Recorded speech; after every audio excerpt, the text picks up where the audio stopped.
HSC Habib media ও সিয়াকালা TV. আমি শেখ হাবিব রয়েছি আপনাদের সঙ্গে। আমি এই মুহূর্তে বসে আছি চন্ডিদা থানার মধ্যে আছি।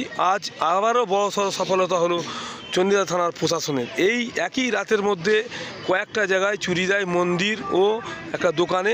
সেই চুরি যাওয়া জিনিস একেবারে কয়েক ঘন্টার মধ্যেই উদ্ধার করে হাতে তুলে দিলেন ওই আসামি সহ দুজনকে আটক করেন চন্ডিদা থানার প্রশাসন। আপনারা ভিডিওটি শেষ পর্যন্ত দেখুন।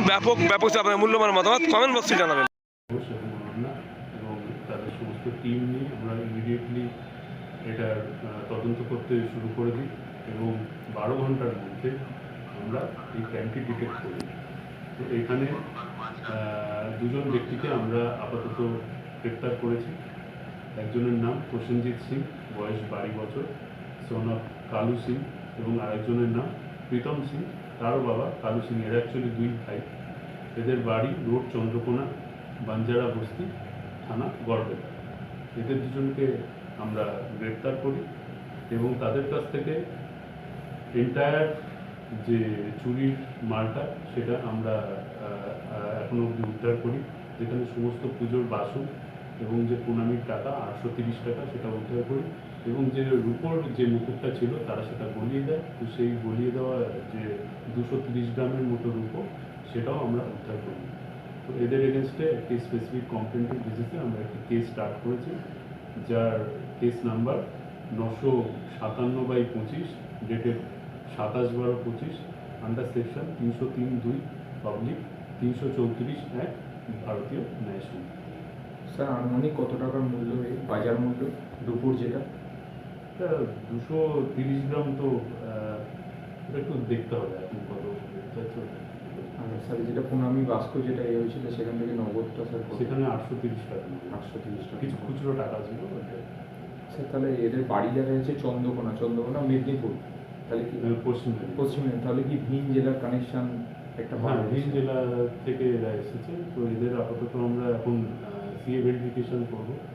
তো তারপরে যেটা পরবর্তী পদক্ষেপ সেটা। স্যার, দুজনই ছিল না আরও? হ্যাঁ, দুজনেই ছিল। স্যার, এদের বিরুদ্ধে কি আগে কোনো থানায় এই ধরনের মামলা? আমরা সিএ ভেরিফিকেশন করবো। এদের আগে এদের কোনো কেস আছে কিনা সেই সমস্ত কিছু আমরা ভেরিফাই করবো। এগুলো এখনো ভেরিফাই করা বাকি আছে। আগামী এদের এগেনস্টে একটা স্পেসিফিক কেস স্টার্ট করা হয়েছে। আগামীকাল এদেরকে কোর্টে ফরওয়ার্ড করা হবে, এদেরকে রিমান্ডে নেওয়া হবে, তারপর বাকি তথ্যগুলো আমরা তখন দিতে পারবো। স্যার, মন্দির কমিটিকে জানানো হয়েছে? মন্দির কমিটিকে জানানো হয়েছে।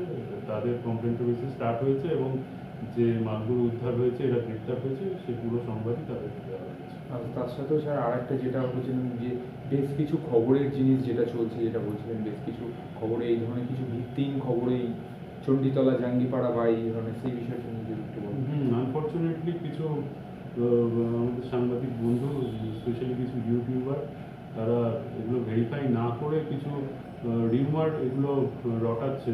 তো যেগুলো মোটেই কাম্য নয়, এগুলো মোটেই ডিজায়ারেবল না। তো সেগুলো আমরা ভেরিফাই করব, করে প্রয়োজন হলে তাদের বিরুদ্ধে আমরা আইনানুগ ব্যবস্থা নেব। এটা কি চণ্ডীতলা এতে না জাঙ্গিপাড়া এতে? চণ্ডীতলা, জাঙ্গিপাড়া এই সাব ডিভিশন, এই সার্কেলের মধ্যে প্রায় 50 থেকে 55 হাজার টাকার মতো উপর এটা এখন বাজার দর আছে। স্যার, এই যে মন্দিরটা, যেটা এই মন্দিরে কিন্তু দীর্ঘদিন ধরে বলছে যে এর আগেও কিন্তু 7-8 বছর আগেও একবার চুরি হয়েছিল, বেশ কয়েকবার চুরি হয়েছিল, কিন্তু এই প্রথম এই মন্দিরে কিন্তু রিকভার হলো। এটা কি একটা হুগলি গ্রামীণ পুলিশের কাছে একটা বাড়তি পাওনা নয়? হ্যাঁ, এখন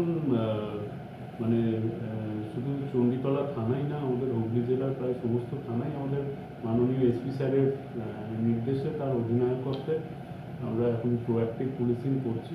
তো আপনারাও দেখে থাকবেন যে পাস্ট রেকর্ডস যদি দেখেন আমাদের বিগত 1 বছরে, যে আমাদের পারফরমেন্স কিন্তু যথেষ্ট উন্নতি হয়েছে। স্যার, কোথা থেকে ধরা পড়লেন দুজন? এরা ওই ইয়ের থেকে আমাদের চণ্ডীতলা এরিয়ার আন্ডারে সন্দীপুর নামক একটি জায়গা থেকে। আর কিছু